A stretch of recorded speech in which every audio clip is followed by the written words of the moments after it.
అందరికీ నమస్కారం.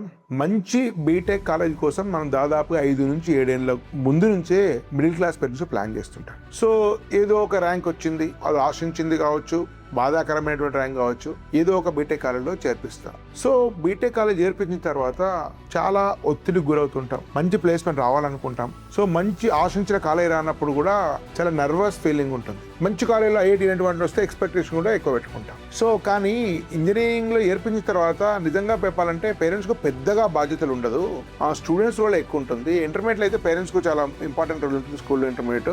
కానీ బీటెక్ రోల్ ఉండేటువంటి చాలా చిన్న రోల్ అయినా కూడా చాలా చాలా చాలా చాలా ముఖ్యమైనటువంటి, అంటే ఏమి చెయ్యాలి అనే దానికంటే ఏమి చెయ్యకూడదు పేరెంట్స్ అర్థం చేసుకోవాలి. అంటే సహజంగా ఏంటంటే మన మిడిల్ క్లాస్, ముఖ్యంగా తెలుగు మిడిల్ క్లాస్ ఏంటంటే చాలా అత్యంత గారాభంగా పెంచుకుంటారు. పిల్లలకు ఎలాంటి స్వేచ్ఛనివ్వరు, ప్రతిదాన్ని మానిటరింగ్ చేస్తుంటారు, ప్రతిదాన్ని డిక్టేట్ చేస్తుంటారు. చాలా మంది బొమ్మరల్లు సినిమా తల్లిదండ్రులే ఉంటారు. సో మా పిల్లలకి ఏమీ తెలియదు, మేమే చెప్పాలనేటువంటి అత్యుత్సాహము, అవసరం లేని ఆరాటం ప్రకారము బిహేవ్ చేస్తుంటారు. కానీ మిత్రులారా, స్కూల్లో ఒక తీరుగా మన ప్రవర్తన ఉండాలి, ఇంటర్మీడియట్లో మరొక తీరు ఉండాలి. ఇంటర్మీడియట్ ఎట్లా ఉండాలి దాని మీద నేను వీడియో చేస్తాను, దాని డిస్క్రిప్షన్ పెడతారు, చూడొచ్చు మీరు. కానీ ఇంజనీరింగ్ లో కంప్లీట్ గా మన బిహేవియర్ డిఫరెన్స్ ఉంటాయి. 18-19 ఏళ్ళు వయసు దాటిన వాళ్ళు ఇంటర్మీడియట్ డెఫినెట్ గా ఆ ఏజ్ ప్రకారము, ఆ ఎంట్రన్స్ లో సీట్ కోసము, అకాడమిక్స్ మీద, మార్కుల మీద, ర్యాంక్ మీద, ఎగ్జామ్ మీద ఫోకస్ ఉంచాల్సిందే, అది అవసరము, దాని ప్రకారం వెళ్ళాల్సిందే. కానీ ఇంజనీరింగ్ కంప్లీట్ డిఫరెంట్. ఇంటర్మీడియట్ అంతా కూడా బుక్స్ ఆధారంగా ఉండేటువంటి నాలెడ్జ్ మీద, ప్రాక్టీస్ మీద మనం చేస్తుంటాం. కానీ ఇంజనీరింగ్ అంటే కంప్లీట్ లైఫ్. ఇంజనీరింగ్ తర్వాత వాడు ప్రపంచంలోకి వెళ్తాడు, కెరీర్ బిల్డ్ చేసుకుంటాడు, జాబ్స్కి వెళ్ళాలి, బిజినెస్ చేస్తాడా,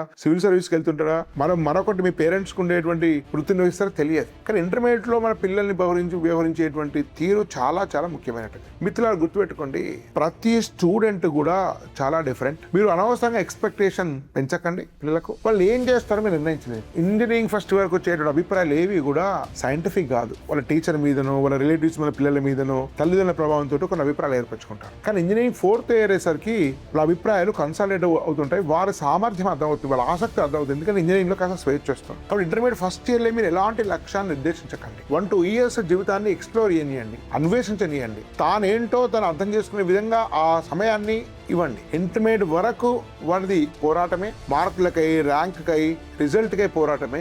ఒక 2 సంవత్సరాలు వాళ్ళు సేద తిరనియండి. కాస్త మార్కులు తగ్గినా సరే, 1-2 సబ్జెక్ట్ బ్యాక్లాగ్ ఉన్నా సరే, ఫస్ట్ 1-2 ఇయర్స్ తనను తాను అర్థం చేసుకునే దానికి సమయాన్ని అర్థం చేసుకోండి. మార్క్స్, జీపీఏ ఇట్లాంటివన్నీ దయచేసి వెంటనే నిర్దేశించకండి. 3rd ఇయర్ నుంచి వాళ్ళకే అర్థమవుతుంది. ఆ 2 ఇయర్స్ బ్రిడ్జ్. సో తమను తాము అర్థం చేసుకునేటువంటి స్వేచ్ఛనివ్వండి. ఇంజనీరింగ్ చేరేటప్పుడు ఒక అభిప్రాయం ఉంటుంది, ఇంజనీరింగ్ పూర్తి అయ్యేటప్పుడు కంప్లీట్ గా డిఫరెంట్ అభిప్రాయం ఉంటుంది చాలా మందికి. సో మిత్రులారా, ఇంజనీరింగ్ లో ప్రధానమైనటువంటి స్వేచ్ఛ. దయచేసి కాన్వెంట్ స్కూల్ లాంటి ఎంసెట్ కాలేజీలో చేర్చడం వల్ల లాభం కంటే నష్టమే అవుతుంది. ప్రతి దాన్ని మైక్రో మేనేజ్మెంట్ చేస్తుంటారు. మీ వాడు క్లాస్కు రాలేదు, మీ వాడు అసైన్మెంట్ చేయలేదు, ఇవన్నీ పేరెంట్స్ పంపుతుంటారు.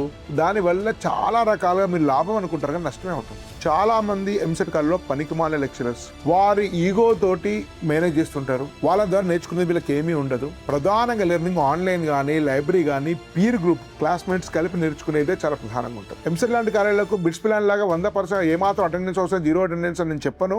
అదేవిధంగా కాన్వెంట్ స్కూల్ స్ట్రిక్ట్ ఉన్న కూడా ఒక మధ్యస్థమైనటువంటి ఎంసెట్ కాలేజీలో చేరండి, లేదా ప్రైవేట్ యూనివర్సిటీలో చేరండి. ఇంజనీరింగ్ పిల్లలకు చాలా చాలా స్వేచ్ఛ అవసరం. కాబట్టి టూ మచ్ ఆఫ్ స్ట్రిక్ట్ ఉండడం వల్ల అవి చాలా డేంజరస్ కాలేజీలని అర్థం చేసుకోండి. అది ఏదో గొప్ప విషయంగా భావించకండి. ఇంటర్మీడియట్ కాన్వెంట్ స్కూల్ లాగా ఇంజనీరింగ్ ఉండకూడదు. అదేవిధంగా ఇంజనీరింగ్ తర్వాత మీరు కోరుకున్న జాబే చేయాలని ఆశించకండి. ఉదాహరణకు నా కొడుకు కోడింగ్ వేయాలి, సాఫ్ట్వేర్ ఇంజనీర్ కావాలి, ఎలక్ట్రానిక్స్ ఇంజనీర్ కావాలి, లేకుంటే సివిల్స్ రాయాలి, లేకుంటే ఇంకేదో రాయాలి, అమెరికా అని దయచేసి పిచ్చి నిర్ణయాలు చేయకండి. చాలా మంది బీటెక్ చేసిన వాళ్ళు సాఫ్ట్వేర్ లేకుంటే ఇంజనీర్ కానక్కర్లేదు. కొంతమంది ఎంబీఏ చేస్తారు, కొంతమంది స్టార్ట్అప్ పెడతారు, కొంతమంది బిజినెస్ పెడతారు, కొంతమంది వాళ్ళ వృత్తికి సంబంధించిన వ్యాపారం చేస్తారు, కొంతమంది మరొక ఇన్నోవేషన్ చేస్తారు, కొంతమంది బ్రేక్ తీసుకొని ఇంకా ఎక్స్ప్లోర్ చేస్తుంటారు. సో రకంగా వేరే రకమైన ఎవరు చేయనట్టు డిఫరెంట్ కోర్సెస్ చేస్తుంటారు. అనేక మంది బీటెక్ చేసి లా చేసిన వాళ్ళు ఉన్నారు. సాయి దీపక్ లాంటి వరల్డ్ ఇండియా చాలా ఫేమస్ ఇన్ఫ్లుయెన్సర్, చాలా గ్రేట్ నేషనలిస్ట్, ఐఐటి ఖరగ్పూర్లో బీటెక్ చేసి లా చేశారు. అనేక మంది ఉన్నారు. కాబట్టి బీటెక్ చేసిన తర్వాత అనేక రకాల ఇతర విషయాలను ఎక్స్ప్లోర్ చేసి దానికి కూడా వెళ్ళొచ్చు.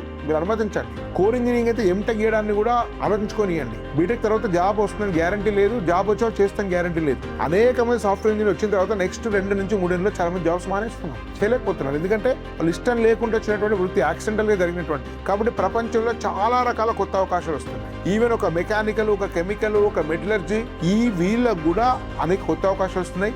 ఇనిషియల్ ప్లేస్మెంట్ గురించి పట్టించుకోకండి. 5 లక్షలతో స్టార్ట్ అయినటువంటి మెటలర్జికల్ ఇంజనీర్ 5 ఏళ్లలో 20-25 లక్షలకు వెళ్ళొచ్చు. 8 లక్షలతో సాఫ్ట్వేర్ మొదలైనటువంటి సాఫ్ట్వేర్ కెరీర్ 4 ఏళ్లలో జాబ్ చేయలేని పరిస్థితికి వచ్చి తీసివేయడం కానీ తానే మానివేయడం కానీ జరగచ్చు. కాబట్టి ఫ్యూచర్ మనం ముందే ఊహించలేదు. కాబట్టి ఇంటర్మీడియట్ ఇంజనీరింగ్ తర్వాత ఉండేటువంటి జీవితము స్టూడెంట్ ఇష్టం మీదనే ప్రధానంగా జరగాలి తప్ప పేరెంట్స్ యొక్క ఎక్స్పెక్టేషన్ మీద జరగకూడదు. దానివల్ల లాంగ్ టర్మ్ లో ఇద్దరికి నష్టం అవుతుంది, అన్నెసరీ స్ట్రెస్ బిల్డ్ అవుతుంది. సో అనేక రకాల కొత్త రకాల కెరీర్స్ వస్తున్నాయి, కొత్త రకాల ఉద్యోగం వస్తున్నాయి. కాబట్టి వాటన్నిటి కూడా ఎక్స్ప్లోర్ చేయండి. రానున్నటువంటి 4-5 ఏళ్లలో అనేక రకాల ఏఐ జాబ్స్ వస్తున్నాయి, multi discipline engineering, inter disciplinary courses ఇవన్నీ కూడా వస్తున్నాయి. కాబట్టి అన్ని రంగాల్లో కూడా మీకు కెరీర్ ఆప్షన్. ఈవెన్ బయాలజీ చదివిన తర్వాత కూడా ఏఐ తోటి జాబ్స్ వస్తున్నాయి, స్టాటిస్టిక్స్ చదివి ఏఐ జాబ్స్ వస్తున్నాయి. సో ఇట్లా అనేక core engineering, mechanical, chemical engineering వాళ్ళు కూడా ఏఐ అప్లికేషన్ తో జాబ్స్ వస్తున్నాయి. కాబట్టి ఇక్కడ నుంచి భవిష్యత్తులో అన్ని కూడా multi disciplinary, multi inter disciplinary సంబంధించిన కోర్సులకే ప్రాధాన్యత. ఒక ఏఐ కానీ ఒక కోర్ ఇంజనీరింగ్ కానీ పనిచేయాలి. న్యాచురల్ సైన్సెస్ కూడా చాలా ప్రాధాన్యత పొందబోతుంది. సో ఏఐ తర్వాత ప్రకృతి మీద, పర్యావరణం మీద, ఎకాలజీ మీద, ఫుడ్ మీద, న్యూట్రిషన్ మీద, పొల్యూషన్ మీద, ఆర్గానిక్ ఫార్మింగ్ కూడా రకరకాల ఆపర్చునిటీ, దానిలో కూడా రకరకాల రీసెర్చ్ జరగబోతుంది. కాబట్టి ఇవన్నీ కూడా ఎక్స్పీరియన్స్ అవకాశం ఇవ్వండి. దయచేసి పేరెంట్స్ లక్ష్యాన్ని నిర్ణయం చేసి ఆ లక్ష్యం ఆధారంగా స్టూడెంట్స్ అరవనట్లయితే వాళ్ళని స్ట్రెస్ గురి చేసి, మీరు స్ట్రెస్ గురించి ఇంట్లో వాతావరణం డిస్టర్బ్ చేసేటువంటి పనులు చేయకండి. ఇంత ముందులాగా సాఫ్ట్వేర్ ప్లేస్మెంట్ రావడం జరగడం లేదు. ఇది ఒక బ్రిడ్జ్ పీరియడ్. ఒక 2-3 ఏళ్ల వరకు ఈ సమస్య ఉంటుంది. బహుశా మీ పిల్లలు ఇప్పుడు ఇంజనీరింగ్ చేసి 4 ఏళ్ల కల్లా మళ్ళీ స్వర్ణయుగం రావచ్చు. ఆ దానికే ఎదురు చూడండి. దయచేసి బొమ్మరిల్లు ఫాదర్స్ ఏంటంటే అది తీవ్రమైనటువంటి సమస్యను మీ పిల్లలు, మీరు, మీ కుటుంబంలో ఎదుర్కొంటారు. అనవసరంగా తల్లిదండ్రుల మధ్య పిల్లల మధ్య రిలేషన్ పాడవుతుంది. కానీ సరైనటువంటి స్వేచ్ఛనిచ్చి ఎదిగే విధంగా సపోర్ట్ చేయండి. మీ ఆర్థిక స్వేచ్ఛ మేరకు, నీ ఆర్థిక స్థితి మేరకు వాళ్ళు సరైన కెరీర్ ఎంపిక చేయడంలో గైడ్ చేయండి. ఒక ఫ్రెండ్ లాగా బిహేవ్ చేయండి తప్ప లక్ష్యాలను ఉద్దేశించి పిల్లల కెరీర్ మీరే పాటు చేయకండి. ఇట్లాంటి విషయంలో మీకు గైడెన్స్ కావాల్సినట్టయితే 9256199422 నెంబర్ ఫోన్ చేయండి. ధన్యవాదాలు.